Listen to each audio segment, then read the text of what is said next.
আমাৰ জাগিৰোডত semi conductor industry হ'ল আৰু যোৱা কেইদিনমান আগতে আমি ছেমি কণ্ডাক্টৰ ইণ্ডাষ্ট্ৰীৰ লগত জড়িত এখন কনক্লেভ পাতিছিলোঁ। তাত জাপানৰ পৰা বহুকেইটা উদ্যোগ গোষ্ঠী আহিছিলে আৰু বৰ্তমান ছেমি কণ্ডাক্টৰৰ লগত জড়িত বিভিন্ন সামগ্ৰী তেওঁলোকে জাপান আদিৰ পৰা ৰপ্তানি কৰিব, কিন্তু লাহে লাহে তেওঁলোকে অসমতে সেই সামগ্ৰীবোৰ বনোৱাৰ বাবে এটা সময়ত চেষ্টা কৰিব বা আমাৰ পৰা মাটি বাৰী বিচাৰিব আৰু ছেমি কণ্ডাক্টৰ উদ্যোগটোক কেন্দ্ৰ কৰি ইয়াৰ আশে পাশে 20-25 কিলোমিটাৰ অঞ্চলত আমাক ইণ্ডাষ্ট্ৰীৰ কাৰণে ভৱিষ্যতে মাটি লাগিব।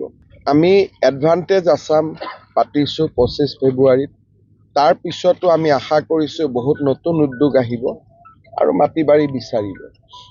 সেইকাৰণে আগতীয়াকৈ কামৰূপ জিলা, কামৰূপ মহানগৰ জিলা, মৰিগাঁও জিলা আৰু আমাৰ নগাঁও জিলাত আমি কিছু চৰকাৰী মাটি পাওঁ নেকি তাৰ এটা ক'ব পাৰে পৰ্যবেক্ষণ এটা আমি কৰিছিলোঁ। এইখিনি চৰকাৰী মাটি ইয়াতে আছে আৰু লগতে বহুত ইনষ্টিটিউশ্যনো আহি আছে অসমত নেশ্যনেল লেভেলৰ। সেইবিলাকৰ কাৰণেও আমাক আগতীয়াকৈ মাটি লাগে। মাটিখিনি হাতত থাকিলে সাহসেদি সকলো কথা ক'ব পাৰি। মূল কথাটো হ'ল এইটো। বিভিন্ন প্ৰকাৰে মই ভাবোঁ যে অসমখন এটা নতুন পৰ্যায়লৈ গৈ আছে আৰু চৰকাৰে অলপ আগতীয়াকৈ সাজু হ'ব খুজিছে।